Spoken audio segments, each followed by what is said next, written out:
대한의사협회 회장이신 최대집 회장 모셨는데 대선 출마도 선언하셨는데 이제 본래 의사시니까 예. 오늘 이제 코로나에 관해서 좀 예. 여쭤보겠습니다. 아니 언제 이거 뭐 우리가 마스크를 언제 벗을 수 있는 거고 이거 뭐 이대로 위드 코로나 가도 되는 건지 예. 어떻게 보십니까? 일단 정부에서는 기본적인 이 정부의 방역 정책의 핵심 두 가지는 첫 번째는 확진자 수 증감에 따른 거리두기 강화와 완화 이 정책하고 두 번째는 네. 전 국민 예방 접종 정책을 추진을 하고 있거든요. 네. 이 두 가지를 하고 있는데 확진자 수 증감에 따른 거리두기 완화 또는 거리두기 강화 또는 완화 네. 정책은 이건 완전 실패한 정책입니다. 그래요? 완전 네. 실패한 정책이고 이미 벌써 거리두기를 다 완화시켜서 4단계를 다행히 풀고 사회활동을 한참 전에 정상화를 시켰어야 되거든요. 네. 그걸 정상화를 시키지 않아 놓으니까 우리 국민들이 얼마나 큰 고통을 당하고 있습니다. 특히 네. 자영업자들은 거의 지금 빈사 상태 아닙니까? 맞아요. 돌아가시기 일보 직전이란 말이죠. 맞아요. 폐업 일보 직전이고 이 고통이 이루 말할 수가 없는 고통을 당하고 있단 말이죠. 그게 집회 막기 위해서 그렇게 한 거 아닐까요? 이것들이 왜냐면 정치적인 아니 지하철은 그러면 그걸 그렇게 야외에서도 못 모이게 하려면은 지하철 타지 수도 시켜야지. 야 그거 그렇습니다. 탁탁탁 붙어 있는데 지하철, 그 실내고 버스 다 백화점 이런 거 다 그러면 다 막아. 거기에서 앞뒤가 안 맞는 환자 거예요. 생겼다는 사례가 한 건도 그러니까요. 없잖아요. 그다음에 주말에 놀이공원 저는 애가 네. 어리기 때문에 가끔씩 앞에다 데려다 주는데 놀이공원 가면은 얼마나 야외에 많은 사람들이 모이는지 그러니까 어마어마하거든요. 그런 건 놔두고 왜 집회가 광화문 훨씬 더- 집회는 못하게 하고 교회 예배 못 드리게 하고 이건 사실 있을 수가 없는 겁니다. 네. 사실 우리의 집회의 자유는 우리의 표현의 자유에서도 정치적 의사 표현의 자유 중에 가장 핵심이 집회 시위 자유 그러니까요. 아닙니까? 왜 이런 정치적 의사 표현 자유를 억압해 버리면 그 결국은 폭력 사태로 이어져 버리는 거예요. 정치적인 어떤 대립이라든지 갈등 그렇죠. 분열이 유혈 사태, 폭력 사태로 비유하지 않게 하기 위해서 우리 이 인류 역사가 수백 년간 엄청난 노력을 통해서 결국은 정치적 의사표현 자유를 서로 존중하자. 네. 그게 집회 그게 시위 집회의 자유. 자유지. 그래서 이것은 정말 우리 자유권적 기본권 중에서도 가장 마지막에 어쩔 수 없는 최악의 상황에서 건드려야 되는 억압해야 되는 그런 자유입니다. 그거를 억압하면 이제 폭력 사태가 그렇습니다. 나는 거죠. 폭력 사태, 유혈 사태가 유혈 나기 사태가 때문에 그것을 우리가 늘 존중하고 인정을 해줘야 되는 거예요. 네, 그렇죠. 더한 게 종교 자유입니다. 네. 아니 네. 의사시니까 네.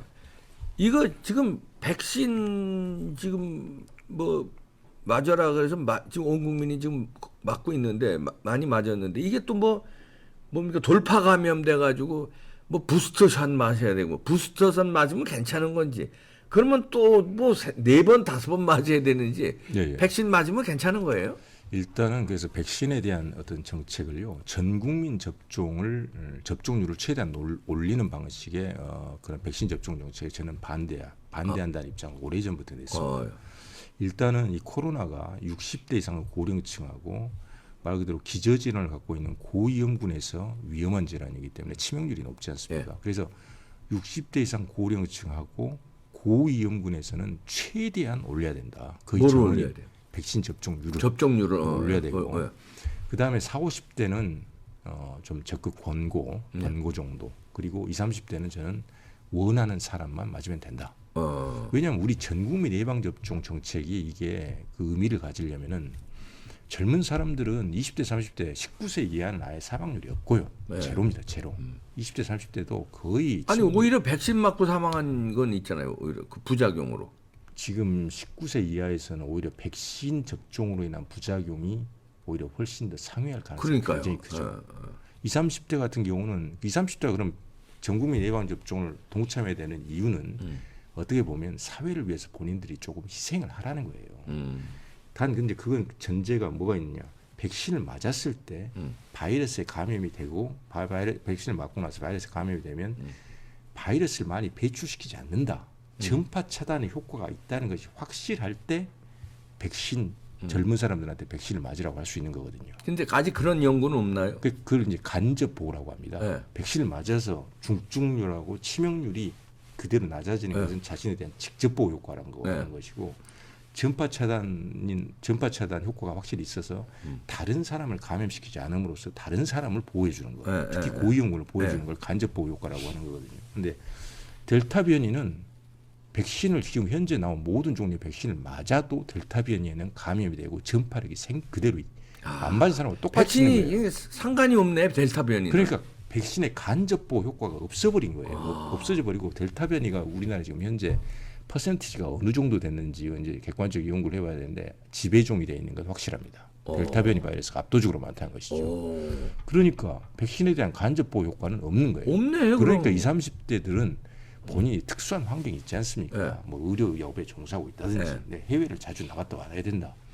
뭐 이런 어떤 특수한 어떤 본인이 원하는 사람들 상황에 맞는 그 사람들만 맞고 일반적인 권고를 해야 될 의학적 이유가 사실 없는 겁니다.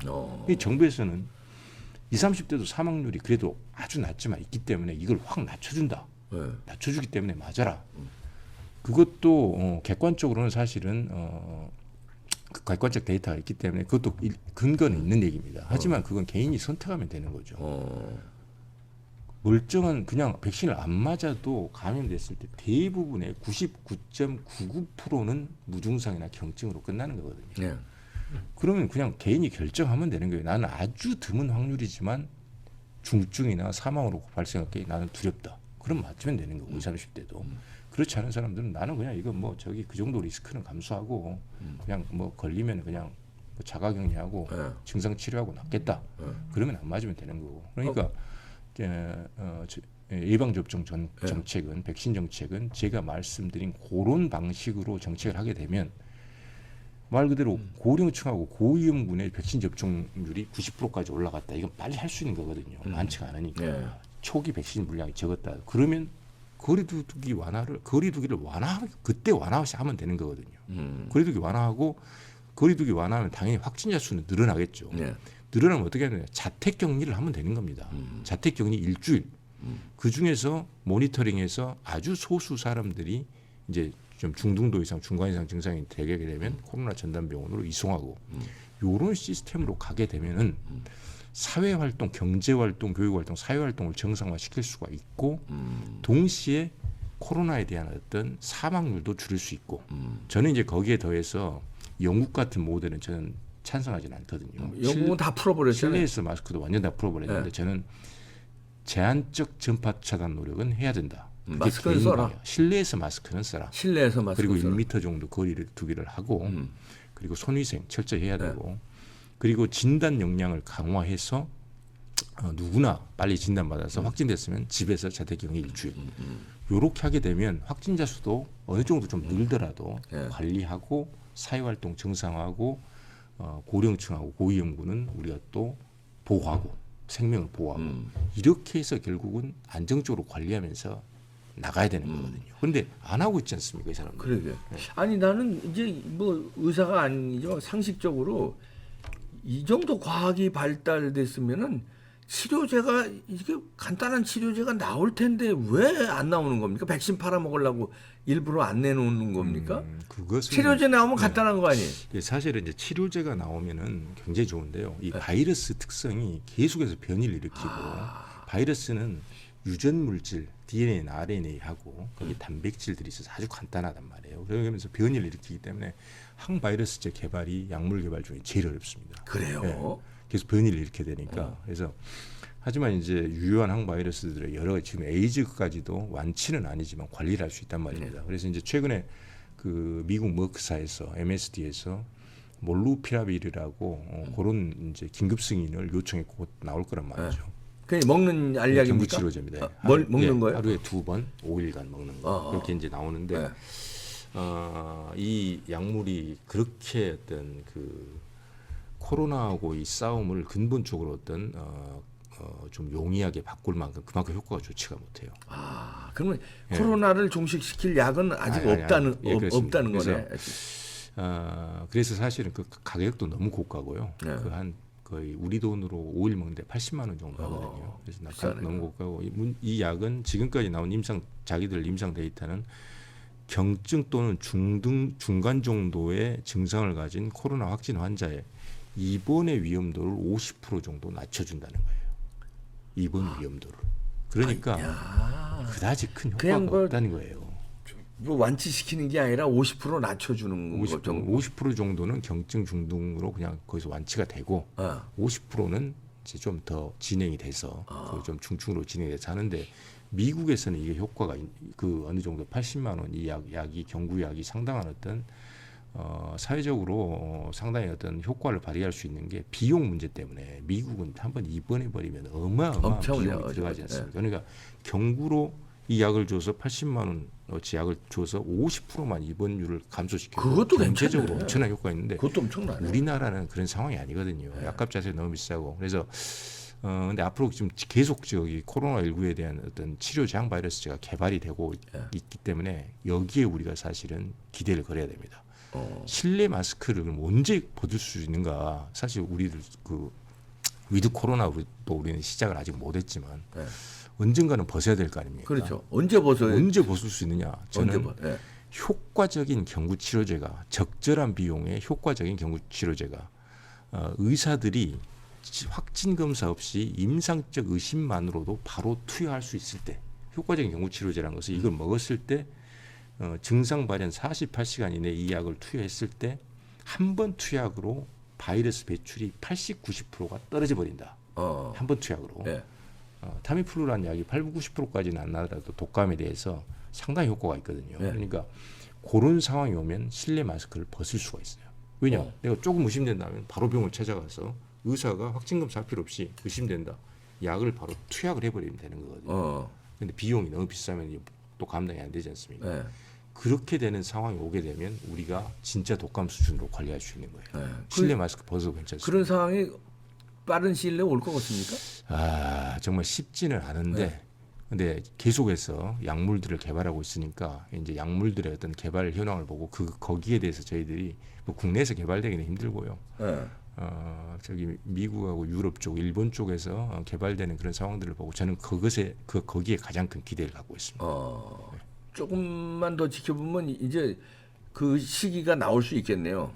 그렇습니다. 그래서 미국이나 일본이나 독일에서 나오는 거 보면은 그쪽에서 거기에 우리가 기대를 걸어야 돼요. 이번에 나오는 경구치료 몰루피라비르는 별로 우리나라에서는 큰 기대를 할 만한 지금 나온 거 가지고는 안 되고 이제 앞으로 뭐 빠른 시일 내에 나오겠죠.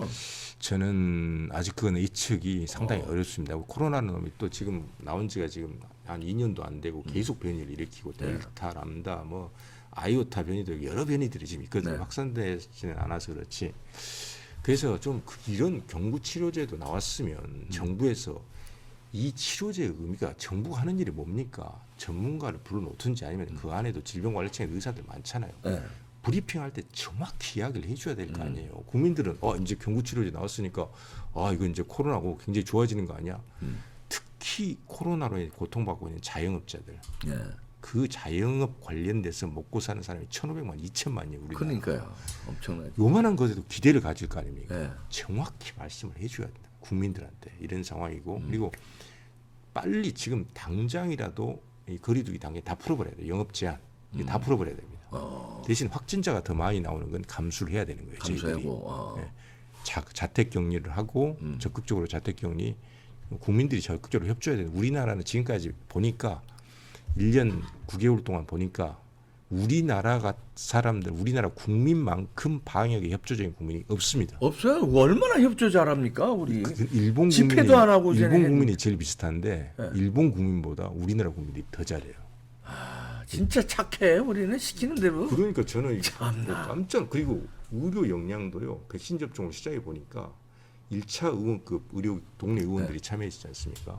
하루에 100명, 150명까지 다 놔버리는 거예요. 그러니까 백신만 충분하면 우리나라는 그리고 방역 정책을 정말로 과학에 근거하고 그 다음에 종합적인 사항들을 고려해서 정치가들, 관료들이 방역 정책을 정말 제대로 짜고 하게 되면 가장 잘 코로나를 우리나라가 관리할 수 있는 나라 중 하나거든요. 국민들이 훌륭해. 너무 착해. 맞습니다. 너무 말 잘 듣고 너무 질서 정연하고 아니 그냥 실내에서 혼자 밤중에 저기 걸어가시는 분이 마스크 다 쓰고 다녀요. 쓰고 다니신다니까. 그 이게 필요가 없는 필요가 말이에요. 없네. 지금 아니 길거리 수치에서도- 걸어가는데 네. 마스크 쓸 필요 없잖아요. 쓸 필요 없습니다. 지금 수칙에서도 산책하고 돌아다니는 것은 안 써도 된다고 이미 그래. 돼 있어요. 네. 그런데 다른 사람들한테 이게 눈치도 보이고 혹시나 피해를 줄 거 해가지고 이게 다 써. 다 쓰고 너무 다니는데. 착한 거야. 그래서 사실은 그런데 이런 국민들을 데리고 뭐 마스크 안 쓴 사람이 신고해라. 신고제도 그 다음에 또 뭐 국민들한테 가끔씩 또 확진자 되면 으름장 놓잖아요. 그러니까 뭐 감염병 관리법 위반을 점격하게 적용해서 뭐 엄중 뭐 처벌하겠다는 막 교회 네. 막 벌금 막 매기고 예, 예. 막 들어가고 나 참